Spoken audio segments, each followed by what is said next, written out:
Movie के start में हमें काइल नाम का एक लड़का दिखाया जाता है जो कि एक न्यूज एंकर का बेटा होता है। अब क्योंकि वो एक अमीर आदमी का बेटा था और गुड लुकिंग भी था, तो इसीलिए वो काफी प्राउडी और काफी सेल्फिश इंसान था। काइल अपने स्कूल के इलेक्शन जीतकर कमेटी प्रेसिडेंट बन जाता है, जहाँ पर वो सभी स्टूडेंट्स को स्पीच दे रहा होता है और वो उन स्टूडेंट्स को बुली भी करता है जो ज्यादा खूबसूरत यानी गुड लुकिंग नहीं होते। उनमें एक लड़की भी शामिल थी जिसका नाम कैंड्रा होता है। कैंड्रा जो कि कोई आम लड़की नहीं बल्कि एक विच होती है, वो जो फॉरेस्ट को छोड़कर यहाँ आई थी नॉर्मल बच्चों की तरह स्टडी करने के लिए। लेकिन ये बात काइल नहीं जानता था कि वो एक विच है। स्पीच देने के बाद जब काइल बाहर आता है तो वो देखता है कि कैंड्रा ने उसके पोस्टर्स खराब कर दिए हैं। और जब काइल कैंड्रा से इस बारे में पूछता है तो वो काइल को एक लड़की लिंडा से इंट्रोड्यूस करवाती है। लिंडा जो कि काइल की क्लासमेट थी, लेकिन साथ साथ वो उसे पसंद भी करती थी। लेकिन काइल 3 सालों में फर्स्ट टाइम उससे बात करता है। फिर नेक्स्ट डे काइल कैंड्रा से काफी माफी मांगता है उसे बुली करने पर। साथ साथ वो उसे पार्टी के लिए इनवाइट भी करता है और तब कैंड्रा काइल को सेकंड चांस देते हुए पार्टी में चली जाती है। लेकिन काइल सुधरा नहीं था, बल्कि ये भी उसकी एक ट्रिक थी कैंड्रा को सबके सामने शर्मिंदा करने की। काइल पार्टी में सबके सामने कैंड्रा को काफी बुरा भला कहता है, लेकिन अब क्योंकि कैंड्रा एक विच थी तो वो काइल को कर्स कर देती है। और इसके बाद काइल को कुछ समझ नहीं आता और वो आधी बेहोशी की हालत में घर चला जाता है, जहाँ पर कैंड्रा आती है और उसे बताती है कि मैंने तुम्हें कर्स्ड कर दिया है। जिसके बाद काइल एक हेयरलेस इंसान बन जाता है, यानी जिसके बाल नहीं होते और उसके फेस पर अजीब तरह के टैटूज और स्कार्स थे, यानी वो दिखने में काफी हॉरर और अगली लुक दे रहा था। इन शॉर्ट अगर कहा जाए तो बहुत बदसूरत लग रहा था, जिसे कोई भी ना देखना चाहे। कैंड्रा काइल को कहती है कि अगर किसी लड़की ने तुम्हें अगले स्प्रिंग सीजन से पहले ये ना कहा कि तुम मुझे अच्छे लगते हो और मैं तुमसे प्यार करती हूँ, तो तुम हमेशा के लिए ऐसे ही अगली बन के रह जाओगे। इसके बाद जब काइल के फादर घर आते हैं तो वो अपने बेटे की ऐसी हालत देखकर काफी हैरान रह जाते हैं, तो इसीलिए फौरन वो उसे डॉक्टर के पास ले जाते हैं। अब डॉक्टर के पास भी इस चीज का कोई भी सोल्यूशन नहीं होता। काइल के फादर डॉक्टर को कहते हैं कि मैं कोई भी रिस्क लेने को तैयार हूँ, जितने पैसे लगेंगे मैं लगाने को तैयार हूँ, लेकिन हाँ मैं अपने बेटे की ऐसी शक्ल नहीं देख सकता। तब ये सुनकर काइल गुस्से में वहाँ से बाहर आ जाता है। अब यहाँ पर काइल अपने फादर से काफी नाराज था, क्योंकि कुछ भी रिस्क लेने का मतलब ये है कि अगर इस प्रोसेस में काइल की जान भी चली गई तो उसके फादर को कोई फर्क नहीं पड़ेगा। अब जाहिर है ये बात काइल के लिए काफी दुख वाली थी। अब काइल के फादर उसी सिटी से दूर एक प्राइवेट हाउस में शिफ्ट कर देते हैं। मीनवाइल सिटी में तो सबको ये बताया जाता है कि काइल असल में एक रिकवरी सेंटर में है। काइल की देखभाल करने के लिए वहाँ पर एक मेड को हायर किया जाता है। अब इस मुश्किल टाइम में काइल के फादर ने उसे बिल्कुल अकेला छोड़ दिया था और इतनी दूर। अब काइल के लिए अकेले ही इस सिचुएशन से लड़ना काफी मुश्किल हो रहा था। वो खुद को काफी अकेला फील करता है। अब उसके पास कोई भी ऐसा नहीं था जो उसके दिल की बात सुनता। फिर एक दिन डोर पर कोई नॉक करता है और जब काइल चेक करने जाता है कि वहाँ कौन है, तो वहाँ उसका ब्लाइंड ट्यूटर होता है जिसे उसके फादर ने ही हायर किया होता है काइल के लिए। उसी रात फर्स्ट टाइम काइल अपनी मेड से ठीक तरह से बात करता है, जहाँ उसे पता चलता है कि उसकी मेड को ग्रीन कार्ड ना मिलने की वजह से अपनी फैमिली को छोड़कर यहाँ शिफ्ट होना पड़ा है और इसी वजह से उसकी मेड आज तक गिल्ट में ही है। इसके बाद काइल एक पार्टी में जाकर कैंड्रा से मिलता है, जहाँ पर वो उससे माफी मांगते हुए रिक्वेस्ट भी करता है कि प्लीज मुझ पर से इस कर्ज को खत्म कर दो ना और मुझे ठीक कर दो। लेकिन कैंड्रा उसे कहती है कि ये कर्ज तब तक वापस नहीं हो सकता जब तक कि तुम किसी लड़की को पसंद ना आ जाओ, यानी वो तुमसे प्यार न करने लगे। फिर आगे बढ़कर काइल अपनी बेस्ट फ्रेंड को किसी और के साथ देखता है और ये देखकर वो काफी हर्ट होता है। फिर इतनी ही देर में वहाँ पर उसकी क्लासमेट लिंडा आ जाती है, जो कि काइल को पहचान नहीं पाती और उसी के आगे वो उसके दुख का इजहार करती है और अफसोस जाहिर करती है। अब लिंडा की ये बात काइल को काफी अच्छी लगती है और इसीलिए वो उसकी तरफ अट्रैक्ट होने लगता है। बस इसी के बाद से काइल लिंडा को फॉलो करने लग जाता है। वो उसकी हर छोटी से छोटी बड़ी से बड़ी चीज पर नजर रखने लग जाता है और उसकी वजह से काफी खुश भी रहने लगता है। फिर ऐसे ही एक दिन जब वो लिंडा को फॉलो कर रहा होता है, तब वो देखता है कि लिंडा अपने फादर को ढूंढते हुए बिल्डिंग के बैक साइड पर गई है, जहाँ पर 2 डीलर्स उसके फादर पर गन पॉइंट करके खड़े हुए हैं। तब काइल उनमें से एक पर अटैक करके गन नीचे गिरा देता है और दूसरा डीलर लिंडा को गिरा कर बेहोश कर देता है। यहाँ पर काइल लिंडा को उठाकर बिल्डिंग के अंदर छोड़कर आता है। बाहर आने पर वो दिखता है कि लिंडा के फादर ने एक डीलर को शूट कर दिया है और दूसरा डीलर लिंडा के फादर को धमकी देता है कि मैं तुम्हारी बेटी को नहीं छोड़ूंगा देखना। तब इस बात का फायदा उठाकर काइल उसके फादर को कहता है कि आप लिंडा को मेरे पास छोड़ दें, क्योंकि वो मेरे पास ही सेफ रह सकती है। तब लिंडा के फादर उसकी बात मान लेते हैं। नेक्स्ट डे उसके फादर उसे काइल के घर ले आते हैं। काइल अपनी असल आइडेंटिटी छुपा कर खुद को एज अ हंटर शो करवाता है। इवन वो तो लिंडा के सामने जाता ही नहीं और उसकी मेड ही लिंडा को रिसीव करती है। लिंडा अपने फादर पर गुस्सा करती है कि आप कैसे मुझे किसी अननोन पर्सन के पास अकेले छोड़कर जा रहे हैं। इसके बाद वो अपने फादर को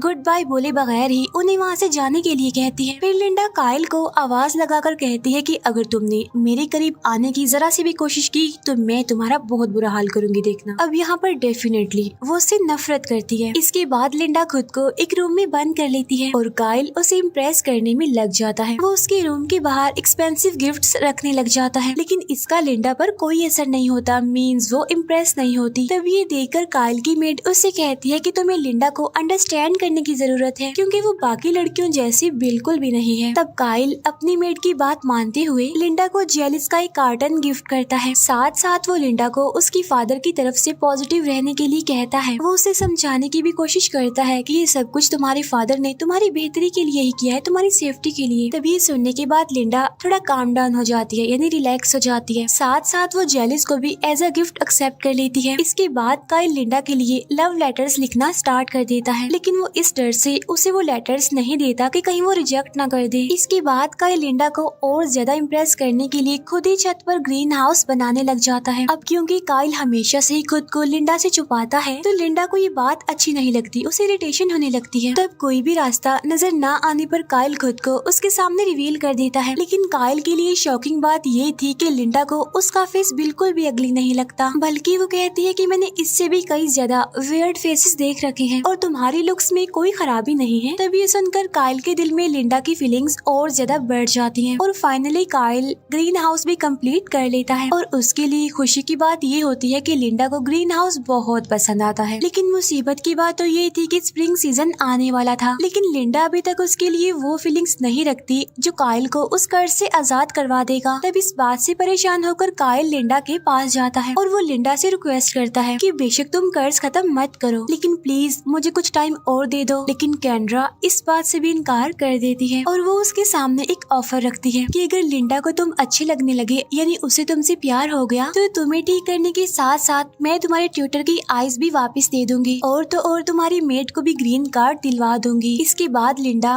काइल को हंटर समझकर बताती है कि मुझे काइल बहुत पसंद था। तब काइल भी हंटर बनकर उसे इस बात के लिए कन्विंस करता है कि वो भी तुम्हें बहुत पसंद करता है, जिस पर लिंडा कहती है कि ये बात झूठ है और मैं इसे सीरियस नहीं लेती। इसके बाद काइल और लिंडा एक ट्रिप पर जाते हैं जहाँ पर काइल लिंडा के सामने अपनी फीलिंग्स का इजहार करता है, लेकिन लिंडा उसे ये कह देती है कि मैं तुम्हें सिर्फ अपना अच्छा फ्रेंड समझती हूँ, इससे ज्यादा कुछ नहीं। तभी लिंडा को कॉल आती है और उसे बताया जाता है कि उसके फादर हॉस्पिटल में हैं और जिस डीलर ने उसके फादर को धमकी दी थी वो भी जेल जा चुका है। इसके बाद लिंडा अपने फादर के पास जाने के लिए निकल जाती है और वो काइल के दिए हुए लेटर्स पढ़ने लगती है। इसके बाद वो काइल को कॉल करती है, लेकिन काइल का तो दिल टूट चुका था, वो काफी हर्ट था, इसीलिए वो उससे बात नहीं करता। फिर काइल उस मेड और ट्यूटर के फोर्स करने पर लिंडा से स्कूल में मिलने जाता है। वहाँ जाकर काइल लिंडा को शादी के लिए प्रपोज कर देता है, जिसके बाद लिंडा उसे कहती है कि तुम भी मुझे पसंद हो, लेकिन इसके बावजूद भी काइल की बॉडी में कोई चेंज नहीं होता। इसके बाद लिंडा वहाँ से जाने लगती है, जिससे काइल डिसअपॉइंट हो जाता है और अपसेट भी। लेकिन तभी लिंडा टर्न करती है और वो काइल को वो बात कह ही देती है जो काइल उसके मुंह से सुनना चाह रहा था, यानी कि तुम मुझे बहुत अच्छे भी लगते हो और मैं तुमसे बहुत प्यार करती हूँ। तब काइल खुश होते हुए स्कूल से बाहर आता है और मिरर में देखने लगता है, जो कि वापस से अपनी असली हालत में आ गया था। फाइनली इतनी एफर्ट के बाद कर्ज खत्म हो गया था, जिस पर काइल बहुत खुश होता है और वो आगे बढ़ ही रहा होता है कि वहाँ पर लिंडा आ जाती है, जो काइल को इग्नोर करके हंटर को ढूंढने लग जाती है। तब काइल उसे समझाने की काफी कोशिश करता है कि मैं ही वो हंटर हूँ और कर्ज की वजह से मैं वैसा बन गया था और तुम्हारे प्यार ने मुझे फिर से पहले जैसा ही बना दिया, यानी लिंडा की वजह से ही उसका कर्ज खत्म हुआ है। लेकिन वो उसकी बातों को इग्नोर करके हंटर को कॉल करने लगती है, जिस पर रिंग काइल के फोन पर हो जाती है और यहाँ पर लिंडा को काइल की बातों पर यकीन आ जाता है। फिर हम देखते हैं कि काइल का ब्लाइंड ट्यूटर भी अब बिल्कुल ठीक हो गया है, यानी उसकी आंखें वापिस आ गई हैं। साथ साथ उस मेड को ग्रीन कार्ड भी मिल गया था, यानी यहाँ पर कैंड्रा ने अपना प्रॉमिस पूरा कर दिया। काइल को उसकी लुक देने के साथ साथ ट्यूटर और मेड को भी सब कुछ दे दिया। इसके बाद हम कैंड्रा को देखते हैं, जो कि अब काइल के फादर को सबक सिखाने के लिए उसके पास जाती है। यहीं पर ये मूवी दी एंड हो जाती है। Thank you for watching.